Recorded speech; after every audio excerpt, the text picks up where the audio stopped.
زما تر شا چې تاسو کوم ځوانان ګورئ دا په کندهار ولایت کې د قمر بنشت د سکالرشیپونو بریالي ځوانان دي. دوی وکولی سو چې په لومړۍ مرحله کې کامیاب سي. دویمه مرحله چې د انټرویو مرحله ده له دوی سره مرکې ترسره کېږي. د همدې لپاره دوی راغوښتل شوي دي.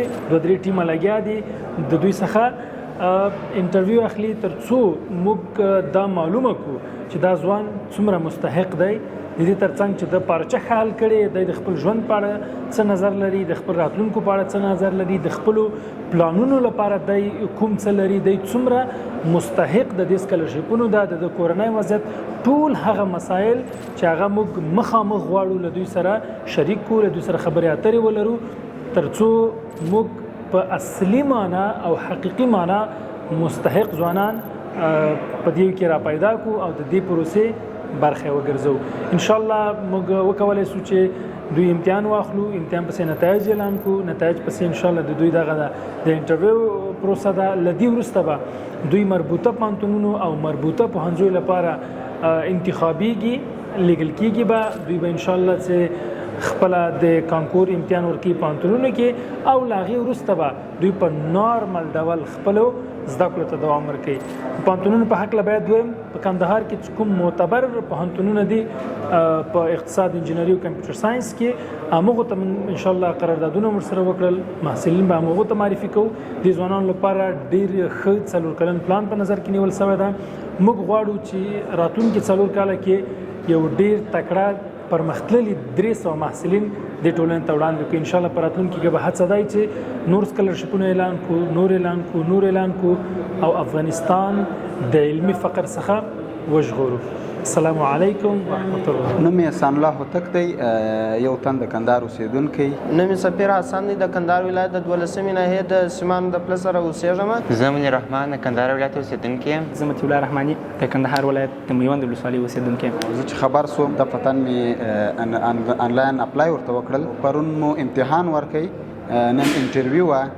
نو الحمدلله په امتحان او انټرویو په دواړو کې کامیابه شولو. اول خو زه اقتصادي ستونزې لرم او د هغه تر څنګ زه غواړم چې ستاسو سره په دغه کاروان کې ملګری سم.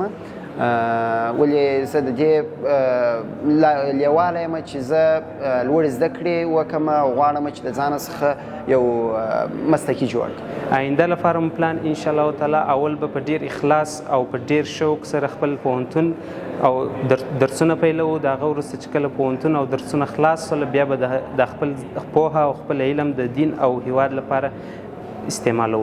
زه خپل پلان می دغه دی چې اول باید دغه پوهنځی تر پای ورسوم، وروسته باید د هیواد لپاره په خپل مسلک کې کار وکړم تر څو هیواد مو یو له پرمختللو هیوادونو سره په قطار کې راول.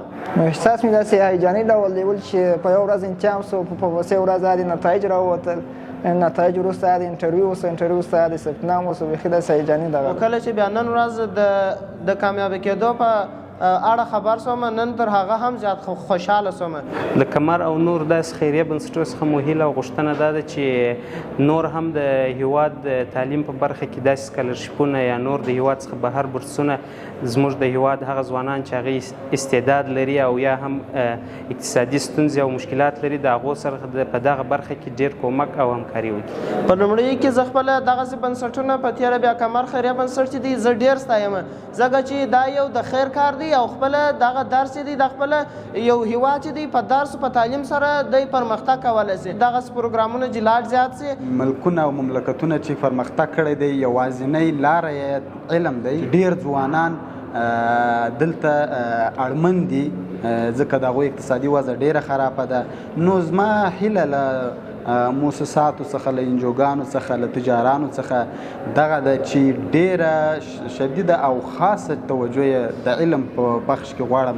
د قمر بنسټ څخه مې غوښتنه دا ده چې افغانستان چې دی د په علمي ډګر کې یو څه پاته دی، نو باید نور هم دغه سکالرشیپونه اعلان کړي، ولې چې په افغانستان کې غریبان زیات دي. نشي کولی چې مثال په شخصي لګښت باندې خپل زده کړو ته دوام ورکړي. موږ دا تمه لرو چې په راتلونکي د راتلونکو ځوانانو لپاره دا ډول وړیا سکالرشیپونه اعلان کړي تر څو د راتلونکي ځوانان، راتلونکي نسل و تعلیم ته شوق پیدا شي او په تعلیم باندې کار وکړي او هیواد لپاره پرمختګ وکړي. د کمر فاونډیشن یا بنسټ څخه دا غوښتنه ده چې د افغانستان د خلکو لپاره د دې ستړي ولس لپاره نور داسې سکالرشیپونه مثلا انتخاب او ځانګړي کې او د هغه ترڅنګ مثلا بهرني سکالرشیپونه یا خارجي سکالرشیپونه د هغو خلکو دپاره راوړي چې مستحق دي. امتحان پروسه ډېره شفافه پروسه وه، لکه څنګه چې تاسو ټول ولیدل او لیدونکو به هم لیدلې وي انشاءالله تعالی.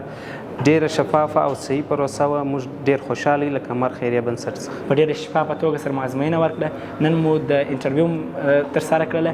انشاءالله سبا او نور ورځ کې به د طی مراحل ترسره کړو او پوهنتون ته به او خپلې زده کړو ته به دوام ورکړو. زه نن یو اړمن شخص یم، راځم دلته مې پرون مې امتحان ورکړل او نن مې انټرویو ورکړله. غواړم داسې شخصیت جوړ کړم چې بیرته زما باندې زه وکولی سم له دوی سره کومک وکولی سم، د دوی په بغل کې اوسېږم. لکه څنګه چې زه نن د قمر بنسټ له خوا څخه دلته دغه خوشحالي ماته راکړل سوې ده، نورو ځوانانو ته یې ورکړلی سم. زما په نظر دا سکالرشپ زما په ژوند کې زیات تغیر راولي، ځکه چې د قمر بنسټ سکالرشپونه چې دي د زیات کوشش کوي شاګردانو سره تر څو راتلونکي نسل تعلیم یافته وي او د هېواد لپاره پرمختګ کار وکړي. زه ډېر خوشحاله یم چې د داسې سکالرشپ څخه کامیابه کیږم. الله تعالی نه زیات مننده یم، زیات خوشحاله یم چې په دغه امتحان کې زه کامیابه شوی یم. مننه یو مننه بیا هم خاصتا د قمر بنسټ څخه چې د کندهاري ځوانانو لپاره دغه زمینه مساعده کړل. ډېر خوشحاله یم په دې خاطر باندې چې د دې سکالرشپ لپاره کامیابه شوی یم او له قمر خیریه بنسټ څخه ډېره زیاته مننه کوم.